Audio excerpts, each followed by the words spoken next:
গত 25শে আগস্ট মুখ্যমন্ত্রীর সঙ্গে আপনার সরাসরি প্রায় মুখোমুখি একটা আলাপ হয়। কি বাক্যালাপ হয়েছিল, কথা হয়েছিল? দেখুন, বাক্যালাপটা আরও 5 জন বিচারপতি ছিলেন, তাদের সামনেই হয়েছিল। তো আমি ওনাকে বলি যে, ম্যাডাম আমি অভিজিৎ গঙ্গোপাধ্যায়। তখন তিনি অবাক বললেন, আপনি অভিজিৎ গঙ্গোপাধ্যায়, আপনি আমাদের বিরুদ্ধে এত বলে থেমে যান। আমি তখন বলি, যদি আমি আপনাকে কিছু কথা বলতে পারতাম। তিনি বললেন, না তো এখন তো আর কোনো কথা বলা যাবে না, আপনি আপনার মতো কাজ করুন, আমিও আমার মতো কাজ করি। আরও 2-1টা বাক্য বিনিময় হয়েছিল, সেটা আমি আর এখন বলছি না। ঠিক আছে, সকলের সামনে হয়েছিল, এটা কোনো লুকিয়ে নয় বা আলাদা কোনো জায়গায় নয়। তবে আমার ভদ্রমহিলাকে অত্যন্ত ভদ্র বলে মনে হয়েছে, ভদ্র ব্যবহার, আচার আচরণ সব মনে হয়েছে। কিন্তু আবার অন্য কথাও তো শুনি যে উনি খুব রেগে যান, অন্যের প্রতি প্রতিশোধ নেন, এসব প্রতিশোধ নেন কী করা যাবে। আপনি আপনার মতো কাজ করুন এর মানে কি এই যে আপনি আপনার মতো কাজ করুন, মানুষ আমার সঙ্গে আছে, আপনি আমাদের সরকারের কোনো ক্ষতি করতে পারবেন? দু রকমের ইন্টারপ্রিটেশনই হতে পারে, তো এটা আমি সেই ব্যাখ্যায় যাচ্ছি না। আপনি আপনার মতো কাজ করুন। তবে উনি অত্যন্ত, আমি দেখেছি উনি অত্যন্ত হাসি মুখে এবং একটা ভালো মন নিয়ে কথাটা বলেছিলেন। এর মধ্যে কোনো ক্রূরতা ছিল না যে অন্য কোনো অর্থ খুঁজে পাওয়া যায়। একজন বিচারপতির কাজ করে যান। দেখুন, একটা ল্যাটিন শব্দ আছে, আপনাদের পেশায় প্রচুর ল্যাটিন শব্দ ব্যবহার হয়, অবিটার ডিকটাম, মানে আমরা সোজা কথায় যাকে লুজ টক বলি। আপনার বিরুদ্ধে সবথেকে বড় অভিযোগ যে আপনি মামলার সঙ্গে যুক্ত নয় এরকম বহু কথাও বলেন, যেটা বিচারপতি হিসেবে আমরা স্বাভাবিকভাবে যে ছবিটা এতদিন দেখে এসেছি, খুব গাম্ভীর্য, একটা কথাও নয়, কোনো অবজারভেশন, খুব মানে কন্ট্রোলড অবজারভেশন। আপনার ক্ষেত্রে ব্যাপারটা সেরকম হয় না। বিশেষ করে সাংবাদিকরা তো মুখিয়ে থাকে যে আজকে জাস্টিস গাঙ্গুলি ঠিক কী বললেন। এইটা তো আপনি কি মনে করেন, আপনার স্ট্রেংথ না উইকনেস? আমার স্ট্রেংথ, অফকোর্স আমার স্ট্রেংথ। আমি তো ইররেলিভেন্ট কথা বলি না, একটা প্রসঙ্গ সম্বন্ধে তার সঙ্গে রেলিভেন্ট যেটা সেই কথাটা বলি। কিন্তু পার্থ চট্টোপাধ্যায়ের মামলার প্রসঙ্গে রাহুল গান্ধীর সম্পত্তির উৎস, তখন তো প্রত্যেকের অ্যাফিডেভিট অফ অ্যাসেটস চাইছিলাম। নাকি আপনি আসলে বিচারপতি হয়েছেন এবং ঐতিহাসিক রায় দিচ্ছেন, কিন্তু কোথাও ভেতরে সেই শিয়ালদার, সেই সেন্ট্রাল ক্যালকাটার ছেলেটি রয়ে গেছেন যে গোটা পৃথিবী নিয়ে যার কৌতূহল এবং গোটা পৃথিবীর নানা কিছু নিয়ে যার স্পষ্ট বক্তব্য আছে। বিচারপতির এই খোলসটার মধ্যেও কোথাও অভিজিৎ গঙ্গোপাধ্যায়, জাস্টিস গাঙ্গুলি হয়েও অভিজিৎ গঙ্গোপাধ্যায় রয়ে গেছেন। না, আমি তো অতীতকে ভুলবো না, অতীতকে ভুলিনি, অতীতকে ভোলার প্রশ্ন নেই। আমি মানুষ হয়েছি কলেজ স্ট্রিট কফি হাউসে, সকাল 10টা-11টায় ঢুকতাম, রাত্রি 8টা-9টায় বেরোতাম, মাঝে একবার বাড়িতে আসতাম ভাত খেতে। মানুষ হয়েছি এবং সেখানে বহু জ্ঞানী গুণী পণ্ডিত মানুষের সঙ্গে মিশেছি যারা সমাজে তেমন প্রতিষ্ঠিত নন, কিন্তু অত্যন্ত জ্ঞানী গুণী। তাদের মধ্যে এবং একদল অধ্যাপকের সঙ্গে আমি মাঝে মাঝে বসতাম, আড্ডা মারতাম। তারা প্রচণ্ড সব পড়াশোনা করা লোক, তাদের কাছে আমি শিখতাম, চুপ করে বসে থাকতাম, তাদের আলোচনা থেকে শিখতাম। তো আমি তো সেখান থেকে শিক্ষা লাভ করেছি। আমি কোনো প্রাতিষ্ঠানিক জায়গার শিক্ষা এই স্কুলের পরে আর তেমন আমি সেই ক্লেম করতে পারবো না। হাজরা ল কলেজকে বলতে পারবো, কিন্তু সেখানে আমরা ক্লাস করতাম না, ফাঁকি মারতাম। ওই আমার সঙ্গে কিছু বন্ধুবান্ধব ছিল যারা খুব সিরিয়াস ছিল, তাদের পাল্লায় পড়ে আমিও সিরিয়াস একজন পড়ুয়া হয়ে গেছিলাম। এর বাইরে কিছু নয়। হ্যাঁ, আমি যে উপায় অবলম্বন করে আইন পরীক্ষা দেয়া হয় সেটা আমি গ্রহণ করিনি। আমি চ্যালেঞ্জই নিয়েছিলাম। আমি মনে করতাম যে মগজ থেকে কাগজে টোকা অনেক সহজ, কাগজ থেকে কাগজে টোকাচ্ছি। এটা আমি আমাদের তৎকালীন ডিন, আমি পরীক্ষা দিয়ে বেরিয়েছি, তিনি সামনে পড়েছেন, কী হলো অভিজিৎ, তোমার পরীক্ষা হয়ে গেছে? বললাম স্যার। কী করে হলো এত তাড়াতাড়ি? স্যার আমি তো মগজ থেকে কাগজে টুকি, কাগজ থেকে কাগজে টুকি না। সেই জন্য সেই শুনে তাদের কি হাসি। তো এটা এখনও কথাটা চলে আমার বন্ধু মহলে। এটা কখনো করিনি। অত্যন্ত দুর্নীতিগ্রস্ত একটা জায়গা ল্যান্ড রেভিনিউ ডিপার্টমেন্ট, আমি চাকরি করেছি সেখানে WBCS অফিসার হিসেবে। আমি কোনো দুর্নীতিতে যাইনি, বরং দুর্নীতি আটকাতে গিয়ে আমি চাকরিটা ছেড়ে দিয়েছিলাম। পারবো না। আর কিছু পঞ্চায়েত প্রধানের কিছু অসভ্য আচরণ ছিল, তখন ওই একটু ইগোম্যানিয়াক হয়ে গেছিলাম যে এত পড়াশোনা করে WBCS হয়ে এলাম আর তিনি টেবিলের ওপর পা তুলে বলবেন যে এদের দিয়ে সব করায় নেন। আমি খুব অবাক হয়ে গেছিলাম এই অভদ্রতায়। তো যাই হোক, তখন তাদের শাসন চলছে, আমি কি অত কিছু করার ছিল না। তখন দেখলাম যে আমলা হলে এসবগুলো সহ্য করতে হবে, তার চেয়ে ছেড়ে দিই। এইভাবে তো করে এমন একটা পেশায় এলেন আলটিমেটলি যেখানে অন্তত রাজনীতিবিদদের চোখ রাঙানি সহ্য করতে হয় না। না, আমাদের তো পার্সোনাল ফাইল নেই, মানে লয়ারদের ট্রান্সফার করে দেওয়ার কোনো উপায় নেই। আইনজীবীরা সত্যি কথা চাইলে বলতে পারেন, স্পষ্ট কথা বলতে পারেন। আপনার নিশ্চয়ই মনে থাকবে, আপনি একজন এত বিখ্যাত সাংবাদিক, যে জরুরি অবস্থার সময় বন্দিমুক্তি আন্দোলন প্রথম কিন্তু আইনজীবীরাই সংগঠিত করেছিলেন অরুণ প্রকাশ চ্যাটার্জির নেতৃত্বে।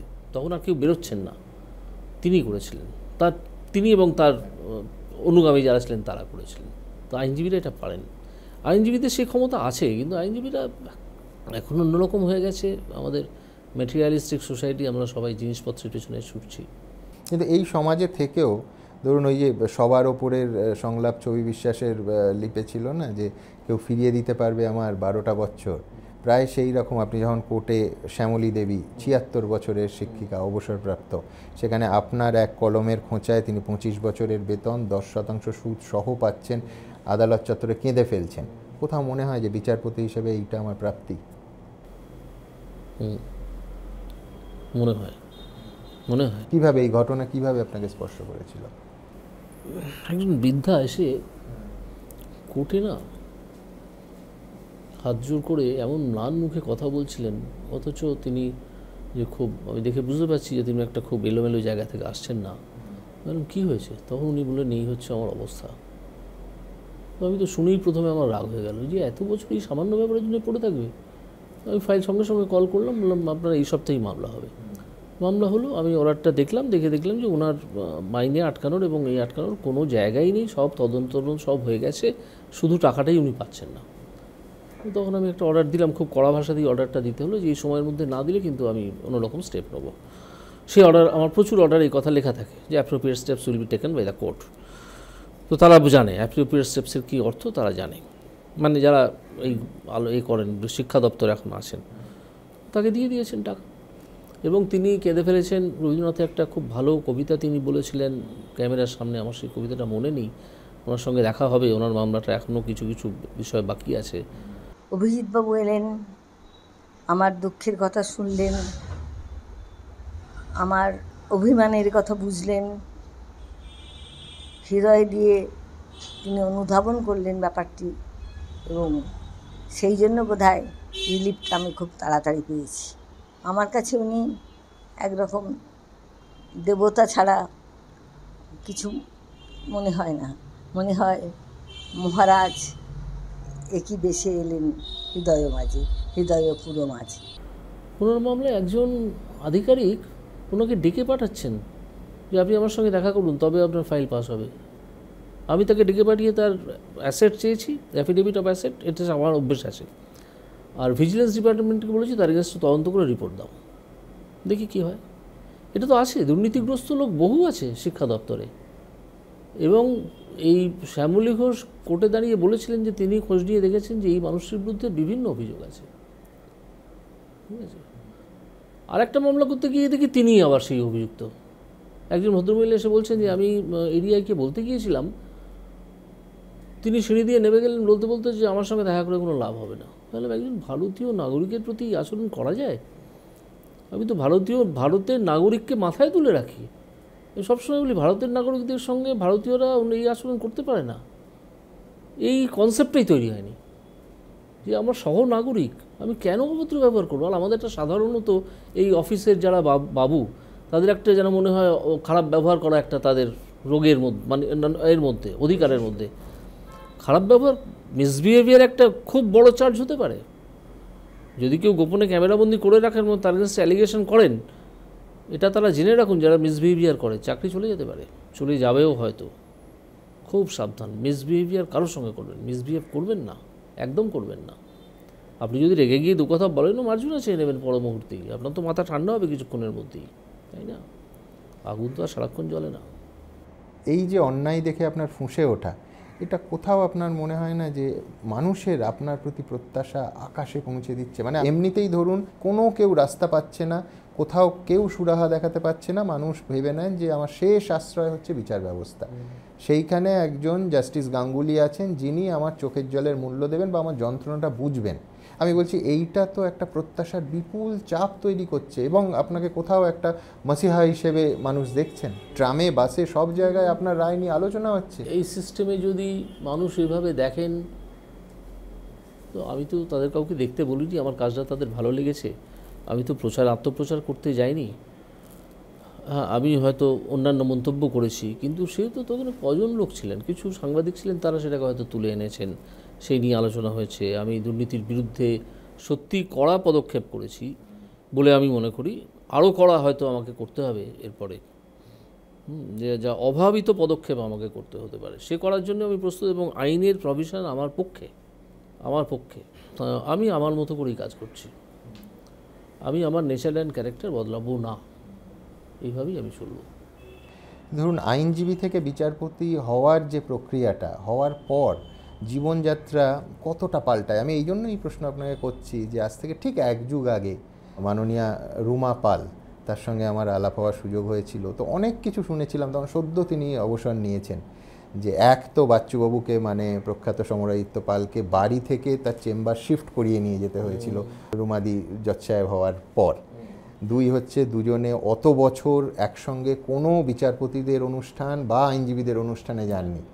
রুমাদি জুনিয়রদের সঙ্গে সম্পর্ক অবধি রাখতেন না, জুনিয়রদের সঙ্গে কোনো যোগাযোগ রাখতেন না। কিন্তু আমরা শুনেছি যে যতদিন আপনি বিচারপতি ছিলেন, আপনার স্বামীর সঙ্গে, তিনিও প্রখ্যাত আইনজীবী আমরা সবাই জানি, কোনো সামাজিক অনুষ্ঠানেও যেতেন না। এটা কি সত্যি, আর কেন?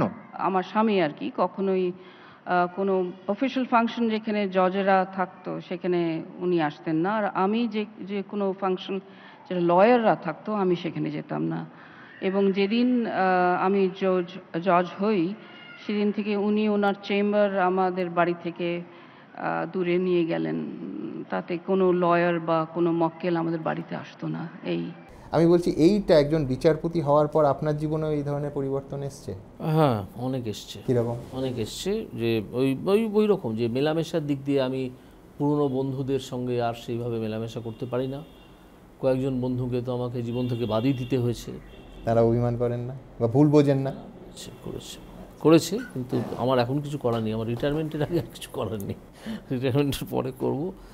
আর যেটা হয়েছে সেটা হচ্ছে যে আমার একদিন এক জুনিয়র বম্বে থেকে ফোন করে জিজ্ঞেস করেছিল যে জীবন কতটা বদলালো। আমি বলেছিলাম যে একটাই বদলালো, সেটা হচ্ছে যে পুলিশ আগে স্যালুট দিত না, এখন দেয়। 1 নম্বর। 2 নম্বর হচ্ছে আগে যদি কোনো কারণে বাড়িতে পুলিশ আসতো তখন ভয়তে আটকে উঠতাম, পুলিশ কেন? আর এখন যদি পুলিশ না আসে তাহলে জিজ্ঞেস করি পুলিশ আসলে কেন? ঠিক আছে, এইটুকু তফাৎ, আর কিছু বিশেষ। আর ওইটা যে সকলের সঙ্গে মেলামেশা সত্যি আমি মিস করি, কফি হাউসের আড্ডা মিস করি।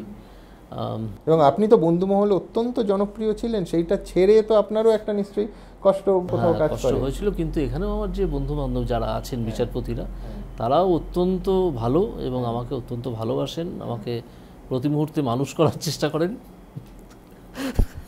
কিন্তু প্রোটোকলের একটা তো অভ্যেস হয়ে যাবে এরপর, প্রোটোকল যদি না এখনো হয়ে গিয়ে থাকে। না, অভ্যেসটা এখনো হয়নি, বোধহয় হবে না। আর হলে কিছু অসুবিধে ভোগ করবো, আর কি করব। আমি তো সব জেনে শুনেই হয়েছি, কেউ তো আমার মাথায় বন্দুকটা কি বলেনি যে।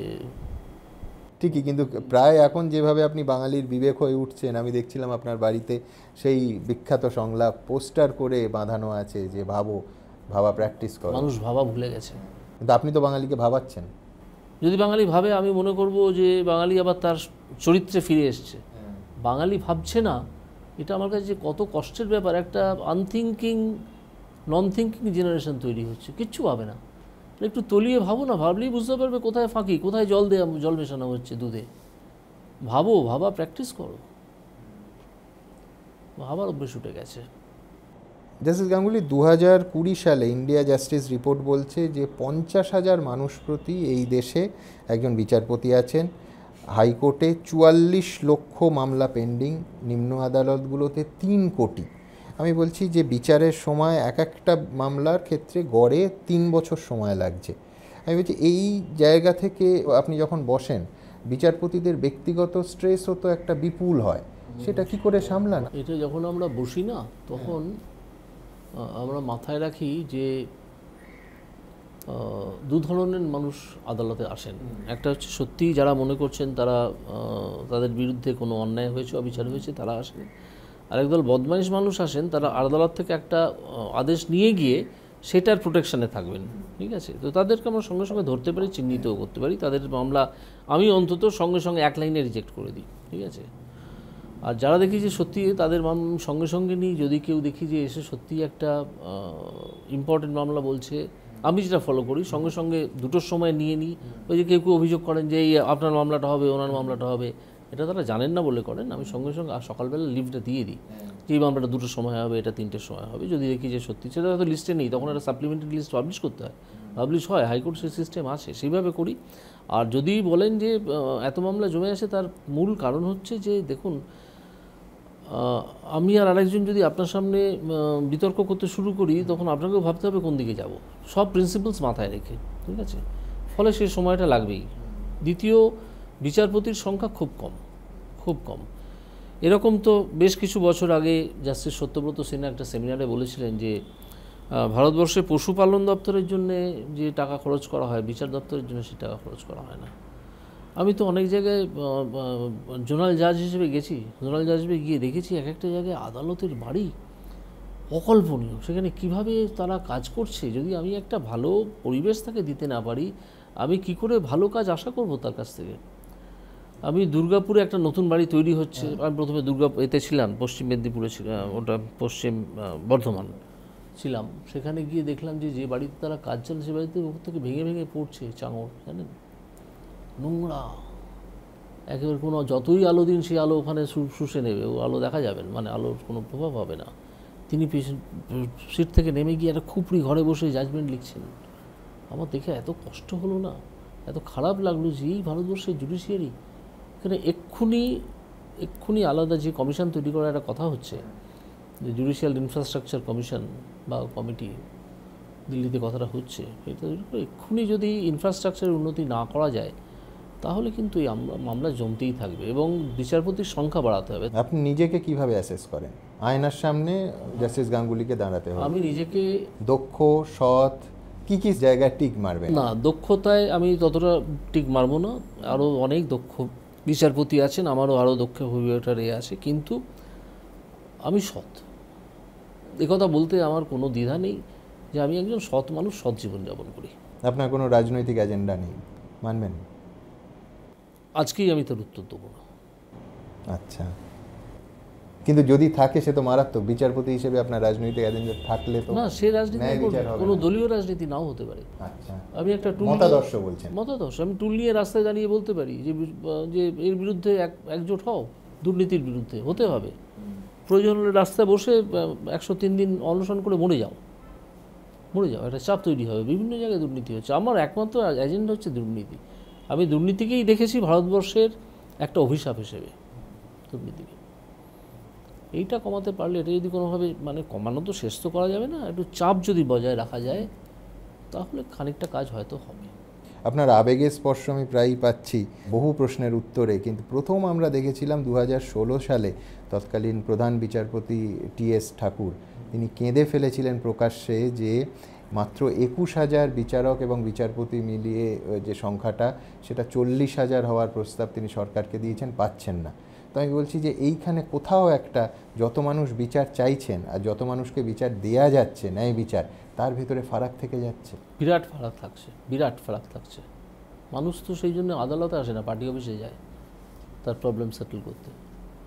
আদালত পারে, কিন্তু আদালত পারে। জাস্টিস গাঙ্গুলি, সম্পূর্ণ ভিন্ন প্রসঙ্গ, আপনার ব্যক্তিগত জীবনে আসি, যে বৃহত্তর পরিবার তো সবার বড় হয়, কিন্তু খুব সংকীর্ণ অর্থে ফ্যামিলি ইউনিট, আপনি একা মানুষ, সোজা কথা বলতে। হ্যাঁ, তো সেইটা কি আপনার সিদ্ধান্ত নেওয়ার ক্ষেত্রে বা ঝুঁকি নেওয়ার ক্ষেত্রে অনেক সাহসের সঙ্গে বা পিছুটান নেই, সেই একটা জায়গা থেকে আপনাকে সাহায্য করে? না, দেখুন, আমি এমন একটা জীবন তৈরি করতে চেয়েছিলাম যেখানে আমার কোনো পিছুটান থাকবে না, আমি আমার ইচ্ছে মতো কাজ করতে পারবো, সেটা খানিকটা করতে পেরেওছিলাম। কিন্তু তারপরে সে বিভিন্ন, মানে ভাগ্য বিপর্যয় ঘটে, আমি আবার একা জীবন যাপন করি। যদি আমি না করতাম তাহলেও কিন্তু আমি এইরকমই থাকতাম, এর চেয়ে বদল খুব একটা কিছু হতো না। ঘটনাচক্রে এই মুহূর্তে আমাদের এই দেশ এবং রাজ্য যারা চালাচ্ছেন, নাম করে বলতে গেলে নরেন্দ্র মোদী এবং মমতা বন্দ্যোপাধ্যায়, সংকীর্ণ অর্থে দুজনের কারুর ফ্যামিলি ইউনিট নেই, বৃহত্তর সংসার আছে কিন্তু ফ্যামিলি ইউনিট নেই। তো এই মিলটা কি কাকতালীয়? হয়তো। আমি একেবারে একটা সম্পূর্ণ অন্য প্রসঙ্গ, আপনার মতটা জানতে চাইব। এই মুহূর্তে গোটা দেশের যা পরিস্থিতি, বহু রাজ্যে আমরা দেখতে পাচ্ছি যে সেই রাজীব গান্ধীর সময় আইন তৈরি হয়েছিল, দলত্যাগ বিরোধী আইন, তারপর দেখতে পাচ্ছি যে সেই আইনের প্রয়োগে অথবা কোথাও ফাঁক রয়ে গেছে, যে ঘোড়া কেনা বেচা হচ্ছে, বিধায়ক এক দল থেকে আরেক দলে যাচ্ছেন, সরকার নতুন তৈরি হয়ে যাচ্ছে, পড়ে যাচ্ছে, বদল হচ্ছে, গোটা ছবিটা খুব নৈতিকতার সঙ্গে যাচ্ছে না। আপনার কি মনে হয় যে কোনো ওই আইনের পরিবর্তন বা আরো কোনো আইনের পরিবর্তনের দরকার নেই? যদি স্পিকার যারা আছেন, যাদের কাছে এটা উত্থাপিত হয়, তারা যদি সৎভাবে, ন্যায়পরায়ণভাবে যে শপথ তারা নিয়েছেন বিধানসভায় দাঁড়িয়ে সেইভাবে কাজ করেন, তাহলে এখানে কোনো ফাঁক নেই, ফাঁক রাখা যায় না। কারণ অলরেডি বিভিন্ন লিগ্যাল প্রিন্সিপালস তৈরি হয়ে আছে আইনের জগতে, যেটাকে ইউজ করে ওই সব ফাঁক ভরাট করে দেওয়া যায়। তার জন্য আইন পরিবর্তন করতে হয় না, মানুষের নৈতিক চরিত্রের পরিবর্তন করতে হয়। আমাকে একজন বলেছিলেন কিছুদিন আগে, এক বন্ধু, যে আপনি নিজেকেই পরিবর্তন করতে পারবেন না, আপনি অন্য লোককে কী করে পরিবর্তন করবেন? দেখেছিলাম, খুব গুরুত্বপূর্ণ কথা। জাস্টিস গাঙ্গুলি, আরেকটা খুব সমালোচনা হচ্ছে রাজনীতিবিদদের দিক থেকে, মমতা বন্দ্যোপাধ্যায়, অভিষেক বন্দ্যোপাধ্যায় দুজনেই করেছেন, যে বিচার বিভাগের একটা অংশ তাদের পক্ষপাত নিয়ে। এমনকি অভিষেক বন্দ্যোপাধ্যায় কিছুদিন আগে কলকাতা হাইকোর্টেরই মাননীয় বিচারপতি একজন জাস্টিস মান্থা, তার নামও উল্লেখ করেছেন। আমি বলছি, এই সমালোচনাকে আপনি বিচারপতি হিসেবে কি চোখে দেখেন? অত্যন্ত খারাপ চোখে দেখি, অত্যন্ত খারাপ চোখে দেখি। আমি যখন প্রথম সমালোচনা অভিষেক ব্যানার্জি করেছিলেন, আমি তখন লাদাখে আমি শুনে অত্যন্ত ক্রুদ্ধ হয়েছিলাম, এবং আমি ভেবেছিলাম যে এটা যেহেতু এর সঙ্গে আমারও কিছু কাজ জড়িত, সে সম্বন্ধে সেই দিকেও এটা আছে, আমি ভেবেছিলাম আমি একটা রুল ইস্যু করে অভিষেক বন্দ্যোপাধ্যায়কে এতে ডাকবো এবং কি করব। আমি তো দেখতেই পাচ্ছি, প্রথমে প্রশ্ন করতে হবে সত্যি এই কথা বলেছেন কিনা। আমি আমার মতো করে কাজ করতাম এবং তাতে ভয়ঙ্কর কঠোর কাজ আমাকে করতে হতো। আমি সিদ্ধান্ত নিয়ে ফেলেছিলাম, কিন্তু যখন কলকাতায় এলাম দেখলাম যে একটা মামলা অলরেডি হয়ে গেছে ডিভিশন বেঞ্চে। ডিভিশন বেঞ্চ সেটাকে তত গুরুত্ব দিয়ে দেখেনি, বলছে এদেরকে অকারণ গুরুত্ব এদের বাড়িয়ে লাভ নেই। কিন্তু আমার ভিন্ন মত আছে এই বিষয়ে। আমি যদি আবার শুনি যে কোনোভাবে আমাকে জড়িয়ে কোনো কথা হচ্ছে এবং তা অন্যায়, তাহলে আমি কিন্তু কঠোর ব্যবস্থা নেব, কঠোরতম ব্যবস্থা নেব, যা এরা কল্পনাই করতে পারবে না। যারা এইসব কথা বলে তারা কল্পনাই করতে পারে না যে কত কঠোর ব্যবস্থা আইনের মধ্যে থেকে নেওয়া যায়। আইন যদি কঠোর হতে শুরু করে এবং কঠোরভাবে তার প্রয়োগ হয়, তাহলে লোকে জানেই না যে আইন কত কঠোর হতে পারে। আমি একদিন বলেছি যে জুডিশিয়ারি যদি রেগে যায় হঠাৎ, আপনারা কোথায় থাকবেন? আপনারা এইভাবে কোর্ট বয়কট করছেন, আপনারা ঠিক করে দিচ্ছেন যে কোন জজ কোন মামলা নেবে, চিফ জাস্টিসকে গিয়ে ধরছেন যে এই জজকে এই মামলা থেকে সরিয়ে দিতে হবে। কেন? আপনার তো সিদ্ধান্ত নেওয়ার দায়িত্ব নয়, দায়িত্ব চিফ জাস্টিসের। আপনারা ভেবে দেখেছেন যদি সারা আদালত আপনার বিরুদ্ধে, জজেরা আপনার বিরুদ্ধে খেপে ওঠে, কী হবে আপনাদের? বলেছি আমি এই কথা, সতর্ক করতে হয়েছে। কিন্তু আপনি নিজে যে অনুষ্ঠানে ছিলেন, সেই অনুষ্ঠানে মুখ্যমন্ত্রীর যে ভাষণ, তাতেও তো বিচার বিভাগের একাংশের প্রতি, আবার বলছি একাংশে, সমালোচনা ছিল, তীব্র সমালোচনা ছিল। যেখানে বিচারপতিদের পয়েন্ট আউট করে বলা হচ্ছে, সেখানে আমি ভীষণ কঠোর ব্যবস্থা নেওয়ার পক্ষপাতী। মুখ বন্ধ করে দেওয়ার জন্য নয়, মুখ খুলেই রাখো, কিন্তু বিচার ব্যবস্থার প্রতি এই অন্যায়টা করো না। তাহলে মানুষ যেখানে আসছে তার সম্বন্ধে মানুষের আস্থা সম্পূর্ণ নষ্ট হয়ে যাবে। লোকে বিজেপি তৃণমূলে ভাগ করে ফেলবে, এই জজ বিজেপি, এই জজ তৃণমূল, এই জজ হয়তো সিপিএম। এটা তো সম্পূর্ণ অনভিপ্রেত। সেটা একজন লিডার, যে লিডার বলে নিজেকে ক্লেম করে, যার দল নিজেকে ক্লেম করে, সে করবে। আমি গতকালও একটা ক্লিপিং পেয়েছি অভিষেক বন্দ্যোপাধ্যায়ের, আমার কাছে আছে সেটা। এখন আমাকে জড়িয়ে কিছু বলা হচ্ছে না, কিন্তু বলা হচ্ছে যে বিজেপিরা অন্যায় করলে তারা জানে হাইকোর্ট থেকে বেল পেয়ে যাব, একদল জজের মাথায় বিজেপির হাত আছে। সব কী কথা? ওনাকে ডেকে আমি যদি জিজ্ঞেস করি আপনি প্রমাণ করুন তো কোথায় বিজেপির হাত কারা মাথায় আছে, কিচ্ছু করতে পারবেন না। মিথ্যে কথার জন্য 3 মাস জেলে থাকুন, কী করবেন উনি? কিচ্ছু করতে পারবেন না। আমাকে পরে হয়তো মেরে ফেলতে পারেন, তাতে আমার কিছু আসে না। কিন্তু বিচার বিভাগের প্রতি এই অঙ্গুলি নির্দেশ যে করবে, তাকে ভয়ঙ্কর কড়া ব্যবস্থার সম্মুখীন করে দিতে হবে। তা না হলে বিচার ব্যবস্থার প্রতিও মানুষের আস্থা নষ্ট হয়ে যাবে। জাস্টিস গাঙ্গুলি, আমরা এই যত আলোচনা করলাম তার মূলত 70, 75, 80 ভাগ দুর্নীতি নিয়ে। কোথাও আপনার হতাশ লাগে না যে সাধারণ মানুষ হয়তো দুর্নীতিকে ওই নেসেসারি ইভিল বলে কিছুটা মেনেই নিয়েছে, মেনে নিচ্ছে মানুষ যে সরকারি অফিসে গেলে আমায় কিছু টাকা দিতে হবে, টেন্ডার পেতে গেলে ঘুষ দিতে হবে, সরকারি চাকরি পেতে গেলে সামর্থ্যের বাইরে গিয়েও কয়েক লক্ষ টাকা দিতে হবে। এই মানুষের অ্যাকসেপ্টেন্সটা আপনার কোথাও মানুষ অসহায়, মানুষ অসহায়। মানুষকে আপনি একটা পরিচ্ছন্ন সিস্টেম যদি দিতে পারেন তাহলে মানুষ দেবে না, মানুষ প্রশ্ন করবে। এবং এখানেই তো গণতন্ত্রের বিকাশ তো আমাদের এখানে এখনও সেভাবে হয়নি, যেখানে মানুষ প্রতি মুহূর্তে প্রশ্ন করবে যে এটা কেন, ওটা কেন, এই প্রশ্ন এবং তার উপযুক্ত যথোপযুক্ত উত্তর। যেমন আমাদেরকে একটা জাজমেন্ট দিতে হলে তার রিজনটা দিতে হয়। আমাকে জাস্টিস সঞ্জীব ব্যানার্জি শিখিয়ে গিয়েছিলেন, তার সঙ্গে আমি প্রথম বসেছিলাম। তিনি শিখিয়ে গিয়েছিলেন যে অভিজিৎ, যখনই তুমি রিজন দেবে না তখনই দেখবে তোমার হাতটা আটকে গেছে। রিজন দিয়ে লিখতে হলে তুমি আর আজে বাজে কথা লিখতে পারবে না, সেই জন্য রিজনের প্রয়োজন। কেন রিজনের প্রয়োজন এইটা বোঝাতে গিয়ে বলেছিলেন। তো আমি পরে লক্ষ্য করেছি ঠিক তাই, যদি রিজন দিয়ে যারা এইগুলো কাজগুলো করান, তারা যদি তাদের কাছ থেকে যদি কারণটা জানতে চাওয়া হয় যে আমি এই জিনিসটা চাই, এটার জন্য আমার টাকা দিতে হবে কেন, আমি তো ফিজটা দিয়ে দিয়েছি, রিজনটা দিন। একটা কোনো উত্তর দিতে পারবেন। এবং মানুষ যদি এই প্রশ্ন তোলেন ক্রমাগত, তাহলে হয়তো একদিন তারা বুঝবেন যে মানুষ সত্যি খেপে যাচ্ছে। কিন্তু রাজনীতির সঙ্গে দুর্নীতির সম্পর্ক, ধরুন জওহরলাল নেহেরু মন্ত্রিসভায় টিটি কৃষ্ণমাচারী তৎকালীন অর্থমন্ত্রীকে দুর্নীতির জন্য পদত্যাগ করতে হয়েছিল। পরবর্তী সময় দেখা গেছে যে রাজীব গান্ধীর বোফোর্স মামলা, পরে কিচ্ছু প্রমাণিত হয়নি, কিন্তু সরকারটা পড়ে গেছিল, রাজীব গান্ধী ফিরে আসতে পারেননি। ইভেন মনমোহন সিংয়ের সময় আমরা দেখেছি 2G, তারপরে কোল, তার আগে কমনওয়েলথ, এই দুর্নীতির মামলাগুলো মনমোহন সিংয়ের দ্বিতীয়বারের সরকার পতনের অন্যতম মূল প্রধান কারণ সব বিশ্লেষণে। কিন্তু তারপর থেকে ভারতবর্ষে দুর্নীতি কি ভোটের সময়ও বড় ইস্যু হয়, নাকি ওই আবার আগের প্রশ্ন আমি ব্যাক করব যে মানুষ কিছুটা অ্যাকসেপ্ট করে নিয়েছে যে রাজনীতি যারা করে তারা একটু টাকা পয়সা এদিক ওদিক করবে? আমারও তাই মনে হয় যে দুর্নীতি এখন একটা ওয়ে অফ লাইফ হিসেবে দেখা দিয়েছে, মানুষ এটাকে অ্যাকসেপ্ট করে নিয়েছেন এবং নিয়ে তারা ক্রমাগত গভীর অন্ধকারে চলে যাচ্ছেন। বিন্দুমাত্র কোনো দুর্নীতি সহ্য করা মানে উচিতই নয়। তাতে যদি আমাকে নিজেকে সাফার করতে হয়, আমি সাফার করব। আজকে আমি যে ইন্টারভিউটা দিচ্ছি, এর জন্য যদি আমার বিরুদ্ধে কোনো ব্যবস্থা নেওয়া হয় যে আমি কোনো অন্যায় কথা বলেছি বা যা বলেছি তাতে অনেক ক্ষতিগ্রস্ত হয়েছে বিচার ব্যবস্থা, আমি সাফার করব। আমি তার জন্য বিন্দুমাত্র ভাবিত নই। কিন্তু দুর্নীতি নিয়ে মুখ খোলা নিয়ে আপনার বিন্দুমাত্র আত্মসমালোচনায় আফসোস নেই, কিচ্ছু নেই? একদম নয়।